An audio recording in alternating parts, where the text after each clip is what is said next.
ನಿನ್ನ ಮನಸ್ಸನ್ನು, ನಿನ್ನ ಕೋಪವನ್ನು ಶಾಂತಿ ಮಾಡ್ಕೊ. ನನಗೆ ಗೊತ್ತಿದೆ ಇವತ್ತು ನೀನು ಯಾವ ಪರಿಸ್ಥಿತಿಗೆ ತಲುಪಿದೆಯೋ ಅದಕ್ಕೆ ತುಂಬ ಜನ ಕಾರಣ ಆಗಿದ್ದಾರೆ.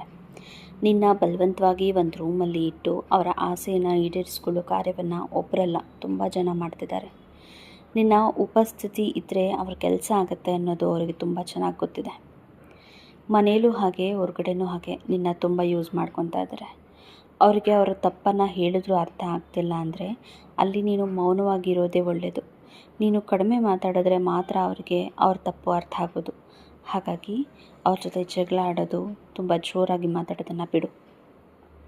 ನೀನು ಸಾಯಿ ಸಚ್ಚರಿತೆ ಓದಿದ್ದೆ, 1 ವಾರ ನನಗಾಗಿ ಮೀಸಲಿಟ್ಟಿದ್ದೆ, ನೆನಪಿದೆಯಾ? ಆವಾಗ ನೀನು ನನ್ನ ಹತ್ರ ಹೇಳಿದ್ದೆ ಸಾಯಿ ರಕ್ಷಣೆ ಮಾಡಿ ಅಂತ. ಇವಾಗ ನಿನ್ನ ಮುಂದೆ ಮತ್ತು ನಿನ್ನ ಹಿಂದೆ, ನಿನ್ನ ಉಪಸ್ಥಿತಿ ಇಲ್ದಲೇ ಇರೋ ಕಡೆ ಕೂಡ ನಾನು ನಿನ್ನ ರಕ್ಷಣೆ ಮಾಡ್ತಾಯಿದ್ದೀನಿ. ಯಾರೇ ನಿನ್ನ ಬಗ್ಗೆ ಪಿತೂರಿ ಮಾಡ್ತಿದ್ದಾರೆ ಅಂದರೂ ಅದರಿಂದ ನಿನ್ನ ರಕ್ಷಣೆ ಮಾಡ್ತಾಯಿದ್ದೀನಿ. ಚಿಂತೆ ಮಾಡಬೇಡ, ನಿನ್ನ ರಕ್ಷಣೆ ಚೆನ್ನಾಗಿ ನಡೀತಾ ಇದೆ.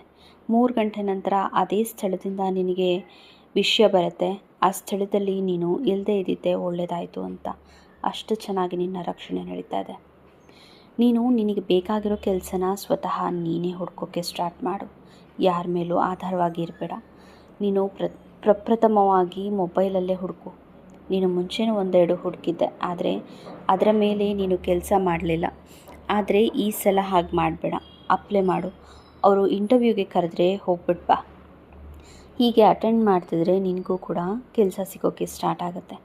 ಹೆದರೋ ಬದಲು ಕೆಲಸ ಹುಡ್ಕೋ, ನಿನಗೆ ಕೆಲಸ ಸಿಗುತ್ತೆ. ಹಾಗೆ ಒಳ್ಳೆ ಕೆಲಸ ಸಿಗಬೇಕು ಅಂದರೆ ನವೆಂಬರ್ ತನಕ ಶಾಂತವಾಗಿರು. ಯಾವ ಕೆಲಸ ಬೇಕು ಅದರ ಮೇಲೆ ಪ್ರಾಕ್ಟೀಸ್ ಮಾಡು.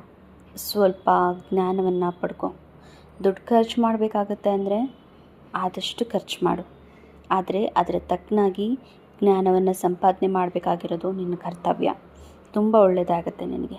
ಯಶಸ್ವಿಯಾಗಿರು, ಖುಷಿಯಾಗಿರು, ನಗ್ನಗ್ತಾ ಇರು.